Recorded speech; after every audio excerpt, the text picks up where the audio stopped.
یہ ایاک نعبد و ایاک نستعین تو پڑھتے ہیں مگر اہدنا الصراط المستقیم نہیں پڑھتے. یہ ایسے دستور کو صبح بے نور کو تو پڑھتے ہیں مگر اس کھلے جھوٹ کو، ذہن کی لوٹ کو، میں نہیں مانتا، میں نہیں جانتا، یہ نہیں پڑھتے. تو یہ سورہ فاتحہ بھی پڑھتے ہیں تو اس کی سلیکٹو آیات پڑھتے ہیں، یہ جالب کا کلام بھی پڑھتے ہیں تو اس کے سلیکٹو مصرے پڑھتے ہیں. یہ جب فسطائیت کی بات بھی کرتے ہیں تو جو ان کے ذہن کے مطابق فسطائیت ہے اس کی بات کرتے ہیں. میں نے سمجھا کہ جب یہ کہہ رہے ہیں کہ صبح بے نور کو اور ایسے دستور کو، مجھے یہ گمان آیا کہ غالباً مینار پاکستان کے سائے کے تلے اس ریفرینڈم کے جلسے کے اندر خان صاحب نے یہ فرمایا ہوگا اس وقت کے حکمران کو کہ ایسے دستور کو صبح بے نور کو میں نہیں مانتا، میں نہیں جانتا. وہ بھی نہیں نکلا کیونکہ یہ پولنگ ایجنٹ تھے، یہ صف اول کے سپاہی تھے. اس فسطائیت کو تو قبول کیا مگر آج جب یہ پارلیمان ہائیسٹ ادارہ اس ملک کا ایک لیگل سٹریٹجی کے تحت، ایک مشاورت کے تحت، ایک سیاسی عمل کے تحت ایک کانسٹیٹیوشنل امینڈمنٹ کرنے جا رہا ہے، وہ ان کو چبھ رہی ہے. اس وقت کا ریفرینڈم ان کو نہیں چبھا تھا، اس کو انہوں نے قبول بھی کیا تھا اور وہاں پولنگ ایجنٹ بن کے کھڑے بھی ہوئے تھے. یہ selective morality, selective justice, double standards, دوہرا معیار، اس کے علاوہ ان کی سیاست ہے کیا؟ اور اسی کرسی پر بیٹھ کے جناب چیئر، ہم اس سائیڈ پر بیٹھے تھے، قاسم خان سوری نے پوری دنیا کے سامنے آئین کو توڑا، آئین کو پامال کیا، پارلیمنٹ کو ڈیزالو کیا. اس پہ تو نہیں کہتے کہ ایسے دستور کو صبح بے نور کو میں نہیں مانتا، میں نہیں جانتا. اس وقت پوری پارٹی نے، کوئی بات نہیں، شاید کھٹک، کوئی بات نہیں بھائی، سن لے، حوصلہ. تو یہ سلیکٹو میموری ہے. ہم نے ادھر بہت منجے ہوئے سیاسی ورکر بیٹھے ہیں، یہ شاید کھٹک بیٹھا ہے، یہ گراؤنڈ لیول کا سیاسی ورکر ہے. پالیٹکس شروع کی، اسٹوڈنٹ پالیٹکس سے ہم بھی دیکھتے رہے ہیں، ہم نے بھی تبھی آغاز کیا تھا، ان کے ساتھ چلے تھے. ادھر بڑے بڑے پرانے لوگ بیٹھے ہیں، ایسے لوگ بیٹھے ہیں جن کے بزرگوں کے ساتھ ہمارے بزرگوں کا تعلق تھا، ایسے لوگ بیٹھے ہیں کہ جن کے ساتھ ہماری جماعت کا تعلق تھا، ہماری جماعت میں رہے، ہماری جماعت سے منسلک رہے. مگر یہ نفرت کے بیج بونے والا کون شخص تھا جس کو اپنی ذات کی تقلید قومی مفاد سے زیادہ پیاری تھی؟ وہ کون شخص تھا جس نے اس ملک کے اندر نفرت کے بیج بوئے؟ کیا وہ آج معافی مانگے گا کہ مینار پاکستان کے نیچے کھڑے ہو کے پولنگ ایجنٹ بنا؟ کیا وہ آج معافی مانگے گا کہ دستور کو توڑا گیا، اسی ایوان میں بیٹھ کے، اسی کرسی پر بیٹھ کے توڑا گیا؟ ہم نے مانگی ہے، کئی بار مانگ چکے ہیں، آپ بھی مانگ لیں. اور 2000 اس پہ خواجہ آصف صاحب بہت بات کر چکے، اور یہ معافی کی بات کرتے ہیں تو میں ان کو ان کے گناہوں کی لسٹ پوری پکڑا دیتا ہوں، آج آ کے معافی مانگ لیں، مگر نہیں کریں گے کیونکہ یہ سیاسی لوگ نہیں ہیں. کیا ہی اچھا ہوتا ادھر جو تقاریر کی جا رہی ہیں، مجھے بتا دیجئے، ابھی شہریار خان افریدی صاحب نے تقریر کی، کیا کلاز بائی کلاز 27ویں ترمیم کے اوپر انہوں نے کوئی تجاویز دیں؟ کیا انہوں نے کہا کہ اس کلاز میں اس کو بہتر کر لیں، فلاں کلاز کے اندر فلاں چیز لے آئیں؟ جناب والا، ان کی جو سلیکٹو میموری اور جو سوچ ہے وہ کیونکہ 2020 سے پہلے نہیں جاتی، تو میں تھوڑی یاد دہانی کرا دوں کہ انہی کا دور حکومت تھا، ہم یہی انہی بینچز پر بیٹھ کے ان کو سمجھاتے تھے کہ یہ سیاسی مخالفت ہے، اس کو دشمنی میں تبدیل مت کرو. ہم نے، پیپلز پارٹی نے، دیگر جماعتوں نے ایک چارٹر آف ڈیموکریسی کیا اس ملک کے اندر. اس چارٹر آف ڈیموکریسی کا کیا مقصد تھا؟ افہام و تفہیم سے معاملات کو آگے چلانا، ڈیموکریٹک پروسیس کو سٹرینتھن کرنا. انہوں نے جو کام 2017 میں کیا اور جس طریقے سے یہ چور دروازے سے اقتدار میں آئے، آج اس کی بھی معافی ان کو ایوان کے اندر مانگ لینی چاہیے. اور یہ لوگ جنہوں نے اس وقت، آپ فارم 47 کو تو انہوں نے ان کو اپنے منہ سے بات ہی نہیں کرنی چاہیے. میرے پاس ایسے ایسے لوگ یہاں بیٹھے ہیں بینچز کے اوپر کہ جن کو بند کیا گیا، جن کے رزلٹ تو دور کی بات ہے ان کو گھر سے نہیں نکلنے دیا گیا. یہاں پہ وہ لوگ بھی بیٹھے ہیں کہ جن کے پیارے دنیا فانی سے رخصت ہو گئے، ان کے جنازے نہیں اٹھانے دیے گئے. اور میں اس عدالت میں موجود تھا کہ جب شہزاد اکبر کے آرڈر پہ، آج اچھا ان کی پارٹی کے اندر بھی مختلف فیکشنز ہیں. آج کل ایک فیکشن ہے جو لیپ ٹاپ لے کے آتی ہے دور اقتدار کے اندر، بھکتتا زین قریشی ہے، بھکتتے یہ لوگ ہیں جدھر بیٹھے ہیں، وہ وہیں سے کیمرہ آن کرتے ہیں یوٹیوب کا اور وہاں سے پورا بھاشن جھاڑتے ہیں. وہ ہر دور میں آپ کو کیبنٹ میں بیٹھے نظر آئیں گے, فرنٹ سیٹ پہ بیٹھے نظر آئیں گے, حکمرانوں کے قصیدے پڑھتے نظر آئیں گے, مگر اتنا سا مشکل وقت آتا ہے تو سب سے پہلی فلائٹ جو پاکستان میں جاتی ہے اس کی سیٹ 1A کے اوپر وہ براجمان ہوتے ہیں. آج بھی وہ بیٹھ کے اداروں کی تصدیق کرتے ہیں. کس ایجنڈے پہ کرتے ہیں؟ اور یہ ان کی پارٹی کی پالیسی ہے گڈ کاپ بیڈ کاپ کھیلنا.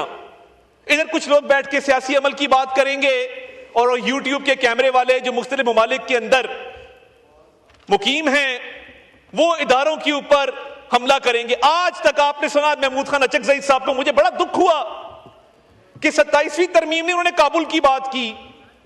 اور دیکھیے یہ ایک نئی روایت چل پڑی ہے کہ بات ایسی کرو جو افغانستان کے اندر ہیڈ لائن بنے, جو انڈیا کے اندر ہیڈ لائن بنے.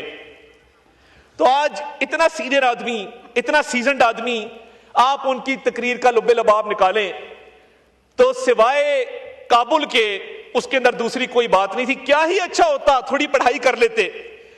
بیرسر گوہر نے کی ہے, انہوں نے پڑھ کے تقریر کی, مگر میں دعوے سے کہتا ہوں کہ جتنے لوگ یہاں سیاسی تقریر کر رہے ہیں کسی نے پارلیمنٹری سوورنٹی کا سسٹم پڑھا, کسی نے پارلیمنٹری سپریمیسی کا سسٹم پڑھا, کسی نے separation of powers between executive judiciary legislature پڑھا, تو آ کے اس پہ بات کرتے, بتاتے کہ دنیا کے مہذب ممالک کے اندر ایگزیکٹو کا کیا رول ہے, لیجسلیچر کا کیا رول ہے, جوڈیشری کا کیا رول ہے. سیپریشن آف پاور تو ان کے اوپر سے گزر گئی. آج آ کے بات کرتے تو بات کرتے کانسٹیٹیوشنل سپریمیسی کی, بتاتے کہ جی ہم ایک آپ کے لیے ڈاکیومنٹ لے کے آئے ہیں, ہم چاہتے ہیں کہ اس ڈاکیومنٹ کو بھی پڑھا جائے. مگر کیونکہ ویڈیو بنا کر صبح بے نور لکھنا آسان ہے تو یہ آسان رستہ چنا گیا. کیا پارلیمانی پارٹی کی جوائنٹ اپوزیشن نے میٹنگ بلائی, کیا کہا کہ ہم بیٹھتے ہیں اور ایک ایک شک پہ بات کرتے ہیں؟ وہ نہیں کریں گے. جس چیز پہ زیادہ لائکس آئیں گے, ویوز آئیں گے, جو بڑا تماشا کھڑا کرے گا وہ بات یہاں پہ کریں گے ایوان کے اندر. 27ویں ترمیم پہ بات چیت آج کی شروع نہیں ہوئی جناب والا, یہ چارٹر آف ڈیموکریسی سے پچھلے 20 سال سے کانسٹیٹیوشنل کورٹس کی بات جاری ہے. اور یہ محمود خان اچکزئی صاحب نے تو دھماکوں کی بات کی. کیا آپ کو کبھی نظر آیا کہ ان لوگوں نے وانا کے اندر 500 سٹوڈنٹس کو جو بازیاب کروایا گیا ہے, ریسکیو کیا گیا, اس کی بات کی ہو, اس کو سراہا ہو, اس پر کہا ہو کہ یہ اے پی ایس سے 100 گنا بڑا سانحہ ہو سکتا تھا, مگر اس پہ کبھی تعریف نہیں کریں گے. اور آپ کو ان کے لیڈر کے ایکس کے اکاؤنٹ وہ جو بھی چلا رہا ہے, پاکستان کے اندر سے چل رہا ہے, باہر سے چل رہا ہے, لیڈی اینابل گولڈ سمتھ کی وفات پر افسوس نظر آئے گا. لیڈی اینابل گولڈ سمتھ کی وفات کے اوپر آنسو بہائے جائیں گے, مگر میجر عدنان جس نے اپنی جان نچھاور کر دی اپنے ساتھی کو بچاتے ہوئے, اس پہ یہ 2 لفظ نہیں کہیں گے. غزہ کے شہیدوں پہ یہ 2 لفظ نہیں کہیں گے, مگر لیڈی اینابل کے اوپر تقریر ضرور کریں گے. لیڈی اینابل کی وفات کو انہوں نے اس طرح سوگ منایا جس طرح کوئی قومی سوگ ہوتا ہے. تو یہ جو سلیکٹو موریلٹی ہے, آج مذہب کی بات کرتے ہیں ہر چیز کے اندر, تو کیا ان کا یہ حق نہیں بنتا تھا کہ جہاں پہ ان کے لیڈر نے 9 مئی کا حکم دیا اس ملک کے اندر, وہ ریڈ لائنز کراس کی جو ملک کی تاریخ میں کبھی کراس نہیں ہوئی. شہداء کی یادگاروں کو مسمار کرنا, دفاعی اداروں پر حملے کرنا, اور ان لوگوں کو جا کے پوچھیں, یہ بڑی بات کرتے ہیں جن لوگوں کو یہ اکسا کر کور کمانڈر ہاؤس لے کر گئے, ریڈیو پاکستان لے کر گئے, دیگر عمارتوں میں لے کر گئے, قانونی پیروی کرنے انہوں نے پیچھے دیکھا, ان میں سے کوئی نہیں گیا.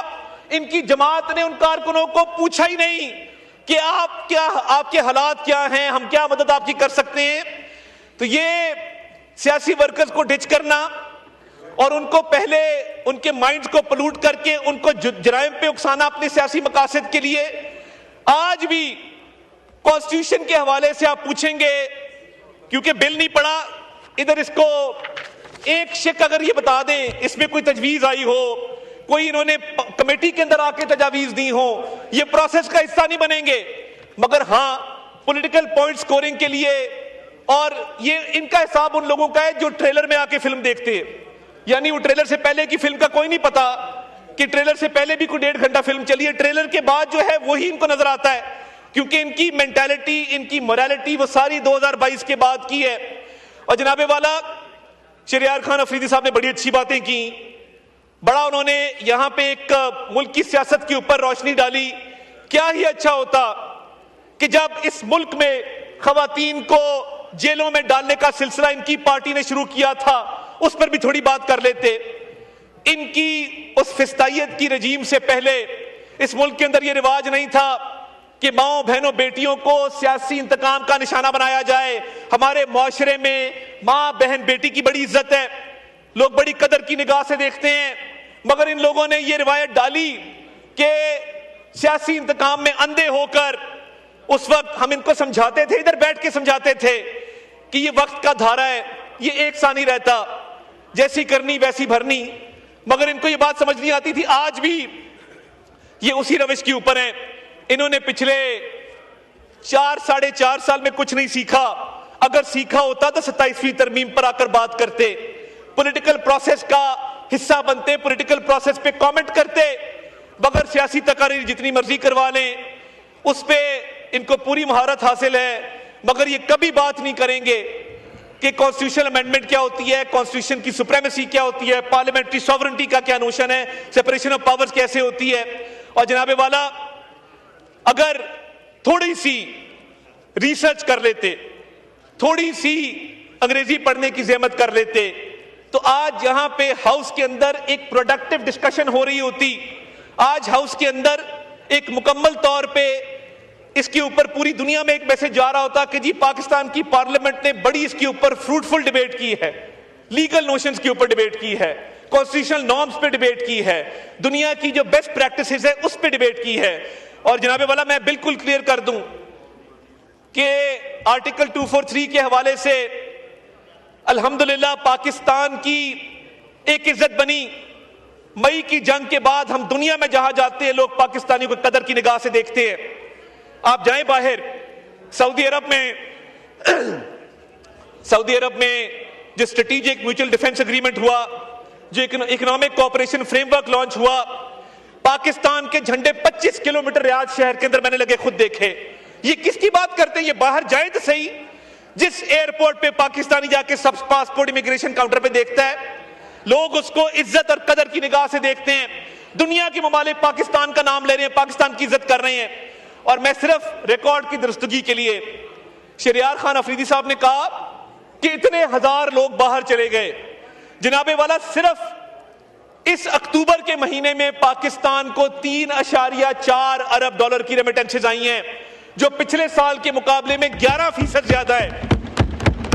تو یہ ان کو نظر نہیں آتا کہ جو بیرون ملک پاکستانی ہیں انہوں نے کالز دی، کیا ان کے لیڈر کے کہنے پہ انہوں نے نہیں کہا کہ پاکستان ریمیٹنسز مت بھیجو؟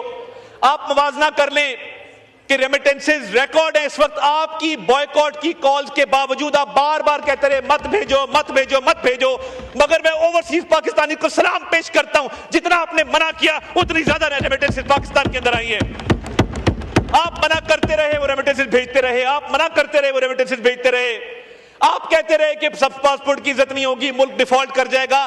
آپ کی تمام تر خواہشات جو اس ملک کے مفاد کے خلاف تھی، اللہ تعالیٰ نے اس کو غلط ثابت کیا۔ آج پاکستان کی عزت ہے وہ جنگ جیتنے کی وجہ سے ہے، آج پاکستان کی عزت ہے تو وہ اکنامک ریکوری کی وجہ سے ہے، آج پاکستان کی عزت ہے تو اس وجہ سے ہے کہ پاکستان میں ایک جرأت مندانہ اور دلیر قیادت موجود ہے، ورنہ انہی بینچز پہ کھڑے ہو کے تو آپ کے لیڈر نے کہا تھا میں کیا کروں، میں حملہ کر دوں، میں کیا کروں، میں حملہ کر دوں۔ تو پھر اس قوم نے دکھایا کہ جب لیڈر دلیر ہو، جب وزیر اعظم دلیر ہو، اس کے ساتھی دلیر ہوں، جب فیلڈ مارشل سعید عاصم منیر جیسا لیڈر ملٹری قیادت کو میسر ہو تو پھر وہی ہوتا ہے جو مارکہ حق میں بھارت کے ساتھ ہوا۔ اور آج اس کو بھی محمود خان اچکزئی صاحب تسلیم کرنے کو تیار نہیں ہیں، ان کو کابل کابل اور کابل نظر آتا ہے۔ میں بالکل کلیئر کر دوں، یہ اب نہیں چلے گا کہ افغانستان کی سرزمین پاکستان کے خلاف استعمال ہو، دہشت گردی کی کارروائیوں کے لیے استعمال ہو۔ میں یہ آپ کو بتانا چاہتا ہوں کہ کل بھی جس جرأت مندانہ طریقے سے ان سٹوڈنٹس کو ریسکیو کیا گیا ہے، اس ہاؤس کے اندر ہم ان جوانوں کو، ان افسروں کو خراج تحسین پیش کرتے ہیں۔ اور آپ تھوڑا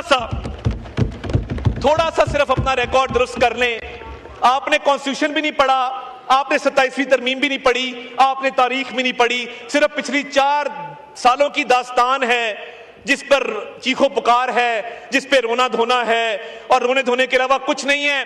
12.5 سال سے آپ کی حکومت ہے، اور میں سلام پیش کرتا ہوں ANP کو. یہ کہتے ہیں کہ ہم دہشت گردوں کے خلاف اس لیے بات نہیں کرتے. ANP کا حشر دیکھ لیا. میں سلام پیش کرتا ہوں بلور خاندان کے شہداء کو. میں سلام پیش کرتا ہوں افتخار صاحب کے بیٹے کو، جنہوں نے جان کا نذرانہ پیش کیا، جنہوں نے اپنا خون دے کے اس چمن کی آبیاری کی. اور آپ کہتے ہیں کہ ان کا حشر دیکھ لیا، ہم اس لیے دہشت گردوں کے خلاف بات نہیں کرتے. کل جب وانا کے اندر ان سٹوڈنٹس کو ریسکیو کیا جا رہا تھا تو ان کے اپنے چیف منسٹر وہاں پہ کرکٹ کھیل رہے تھے. یہ حالات ہے کہ کبھی تصویر صاف کرو، چپل کا ناپ دو، باہر نکل کے 2-3 نعرے لگاؤ، وکٹری کے نشان بناؤ، کرکٹ کھیلو. یہ جو بزدار پلس انہوں نے انٹروڈیوس کیا ہے KPK کے اندر، 12.5 سال میں ایک ہسپتال بتا دے جو بنایا ہو، ایک بڑی یونیورسٹی بنا دے جو بنائی ہو، اسٹوڈنٹ کو لیپ ٹاپ دیے ہوں، سڑکوں کا جال بچھایا ہو. 12.5 سال ہو گئے ہیں. یہ ان کا وہی حال ہے کہ سرے ممبر وہ خوابوں کے محل تعمیر کرتے ہیں، علاج غم نہیں کرتے، فقط تقریر کرتے ہیں. تقریر سے کام چل رہا ہے، ٹک ٹاک سے کام چل رہا ہے، سیلفیوں سے کام چل رہا ہے. اور جناب والا، یہ ملک ہے تو ہم سب ہیں. 27ویں آئینی ترمیم کا جو بنیادی مقصد ہے گورننس کو بہتر کرنا، دفاع کو بہتر کرنا، اس ملک میں انصاف کی فراہمی کو بہتر کرنا. چارٹر آف ڈیموکریسی کے تحت پچھلی کئی دہائیوں سے یہ ڈیبیٹ چل رہی ہے، کوئی اجرت میں کام نہیں لیا گیا. یہ تمام ترامیم جو ہیں اس پہ سیر حاصل گفتگو چلتی رہی ہے، برس برس چلتی رہی ہے. اور یہ اس ملک پہ یہ کہتے ہیں کہ فلاں نہیں تو پاکستان نہیں. ایسی سوچ بھی ان کو کیسے آ جاتی ہے کہ یہ اپنے ایک شخصیت پرستی میں آپ نے بات کی، ادھر انبیاء کی بات کی، آپ کیسے کر لیتے ہیں؟ اندھی تقلید کرتے ہیں آپ، شخصیت پرستی کرتے ہیں آپ، پاکستان سے آگے اپنے لیڈر کو رکھتے ہیں.